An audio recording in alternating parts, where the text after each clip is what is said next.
बच्चे जन्म लेते हैं तो जुड़वा जब जन्म लेते हैं तो कभी कभी बच्चे का जो फेस होता है एक ही जैसा हो जाता है, और कभी कभी जुड़वा जब बच्चे जन्म लेते हैं दोनों का फेस अलग अलग हो जाते हैं। तो देखिए समझिएगा पहले, ऐसे अगर नॉर्मल अगर बच्चा जन्म लेता है तो एक स्पर्म यानी कि एक शुक्राणु और एक अंडाणु यानी कि ओवम से मैच करते हैं, तो वैसे कंडीशन में नॉर्मल बच्चा जन्म लेता है, वो सब मतलब सब दिन होता है।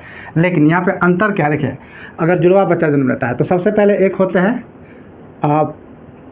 पुरुष जिसको हम लोग मेल कहते हैं, और एक होती है महिला जिसको हम फीमेल कहते हैं। अब दोनों में समझिएगा पहले। अब मेल जो होता है, मेल में क्या होता है, वृषम होता है, यानी जिसको हम लोग टेस्टिस बोलते हैं। क्या होता है, वृषम होता है और टेस्टिस होता है जिसको हम लोग वृषम कहते हैं। और वृषम जो होता है, वृषम होता है, और महिला में ओवरी होता है जिसको हम अंडाशय बोलते हैं। अब ये वृषम से क्या रिलीज होता है, स्पर्म रिलीज होता है, समझिएगा यहाँ ध्यान से, यानी शुक्राणु रिलीज होता है। और फीमेल में ओवम रिलीज होता है जिसको हम लोग अंडा एक बोलते हैं, अंडा बोलते हैं या एक बोलते हैं, ठीक है, अंडाणु बोलते हैं। अब कंडीशन यहाँ पे होता है कि अगर मेल का एक शुक्राणु एक अंडाणु के साथ मैच करता है तो ये क्या होते हैं, नॉर्मल बच्चा जन्म लेता है।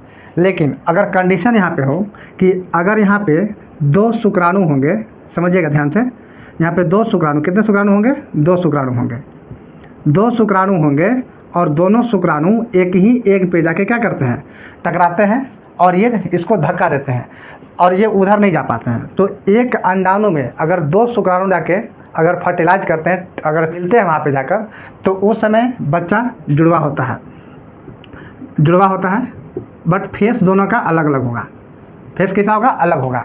लेकिन अब कभी कभी होता है कि एक ही स्पर्म होता है यानी शुक्राणु होता है और दो स्पर्म आते हैं, ठीक, दो अंडाणु आते हैं यानी ओवम आते हैं, और एक ही स्पर्म पहले एक ओवम से जाकर टकराएगा और फिर दूसरा से जाकर डायरेक्ट टकरा जाएगा। यानी कि एक स्पर्म यानी कि एक शुक्राणु अगर दोनों अंडाणु से टकराता है, दोनों ओवम से टकराता है, तब भी बच्चे उस समय जुड़वा पैदा होते हैं, जन्म लेते हैं, लेकिन दोनों का फेस एक जैसा होता है।